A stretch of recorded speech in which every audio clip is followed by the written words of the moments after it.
क्या हो अगर मैं आपसे कहूं कि आपने जो कुछ भी भुला दिया है वो उससे कहीं ज्यादा शक्तिशाली है जितना आप याद रखते हैं। क्या हो अगर आपके सपने याद ना आने की वजह आपकी धुंधली होती यादें या अचानक कमरे में जाने पर यह भूल जाना कि आप क्यों आए। ये सब आपके दिमाग की कमजोरी नहीं है, बल्कि इसलिए है क्योंकि आपके भीतर एक ब्रह्मांडीय पुस्तकालय है जिसे जानबूझकर बंद कर दिया गया है। प्राचीन मिस्रवासी इसे दुआत कहते थे, जागने और सोने के बीच की दुनिया। यूनानी इसे नेमोसिन कहते थे, स्मृति की नदी जो आयामों से होकर बहती है। लेकिन सबसे गहरे जानकारों को ये रहस्य पता था कि आपकी भूली हुई यादें खोई नहीं हैं, वे संग्रहित हैं एक विशाल बहुआयामी महल में जो सामान्य चेतना की पहुंच से परे है। आप जीवन भर ऐसे जीते आए हैं जैसे भूलने की बीमारी हो, मानो आप सिर्फ एक छोटा इंसान है जो एक उदासीन ब्रह्मांड में भटक रहा है। लेकिन क्या हुआ अगर आप असल में एक कॉस्मिक लाइब्रेरियन हो जिसने अपनी अनंत स्मृति के भंडार का स्थान ही भूल गया हो। ये रूपक नहीं है, ये कोई रहस्यवाद नहीं है, ये स्वयं चेतना की संरचना है। और एक बार जब आप इसे खोलना सीख जाते हैं तो आपकी वास्तविकता हमेशा के लिए बदल जाएगी। हजारों वर्षों से तिब्बत से अलेक्जेंड्रिया तक के आचार्यों को ये रहस्य पता था। स्मृति केवल अतीत के बारे में नहीं है, स्मृति वो तकनीक है जिससे चेतना वास्तविकता बनाती है। आप जो याद करते हैं वो आपके दृष्टिकोण को आकार देता है, आपका दृष्टिकोण आपके अनुभवों को गढ़ता है और आपके अनुभव ही आपका अस्तित्व बन जाते हैं। हर्मेटिक ग्रंथ आकाशिक रिकॉर्ड्स की बात करते हैं, ऊर्जा की वो लाइब्रेरी जिसमें अब तक के हर विचार, भावना और घटना दर्ज है।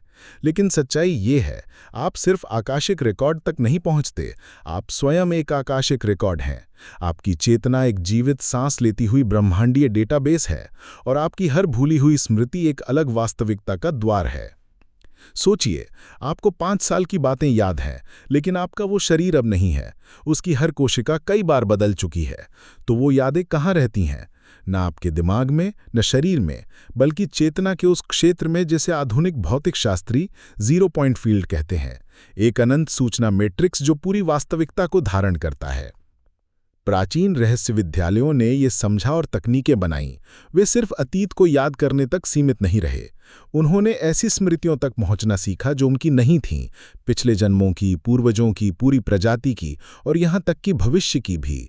क्योंकि चेतना के महल में समय रैखिक नहीं है, बल्कि होलोग्राफिक है, हर क्षण में हर दूसरा क्षण मौजूद है। इसीलिए ध्यान करने वाले आचार्य बिना सीखे अचानक गहन ज्ञान बोल देते हैं। बच्चे कभी कभी ऐसी भाषाएं बोल देते हैं जिन्हें उन्होंने सुना ही नहीं, और कभी कभी आपको लगता है कि आपने वही बातचीत पहले किसी और जन्म में की है। तिब्बती बर्दो चेतना को एक विशाल हवेली बताता है जिसमें असंख्य कमरे हैं।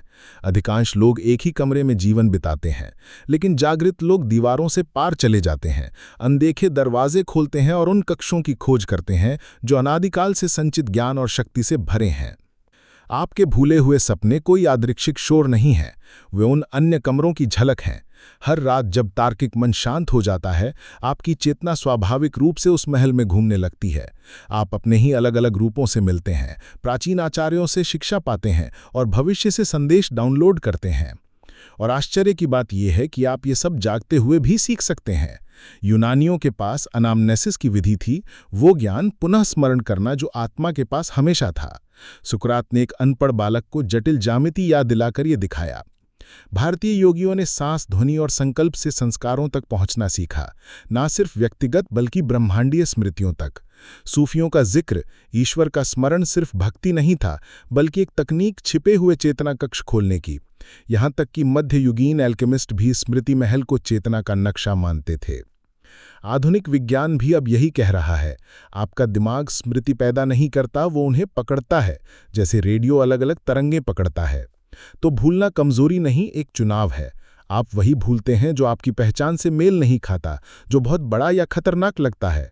लेकिन क्या हो अगर आप सब कुछ याद कर सकें? कुंजियां आपके पास हैं। ब्रेथ यानी कि श्वास, रिदमिक श्वास से मस्तिष्क तरंगें बदलती हैं और नई स्मृतियों के द्वार खुलते हैं। ध्वनि यानी कि साउंड, मंत्र चेतना को पृथ्वी के ऊर्जा क्षेत्र से जोड़ देते हैं। दृश्यांकन यानी कि विजुअलाइजेशन आपके भीतर के द्वार और स्थान कल्पना नहीं बल्कि वास्तविक चेतनात्मक आयामों के नक्शे हैं। उस दरवाजे के पार आपकी हर भूली हुई स्मृति है, हर जवाब, हर ताट्य, पूर्वजों की बुद्धि और आपके भविष्य का ज्ञान। प्राचीन लोग इसे थियोसिस कहते थे, दैवीय बनना। लेकिन दैवीय बनने का अर्थ मनुष्य से परे जाना नहीं था, बल्कि ये याद करना कि मनुष्य वास्तव में क्या है। जब आप अपने स्मृति महल को सचेत रूप से नेविगेट करना सीखते हैं तो वास्तविकता लचीली हो जाती है। आप अपनी चिकित्सा की शक्ति, अपने ज्ञान की क्षमता और चेतना से वास्तविकता को प्रभावित करने की योग्यता याद करते हैं।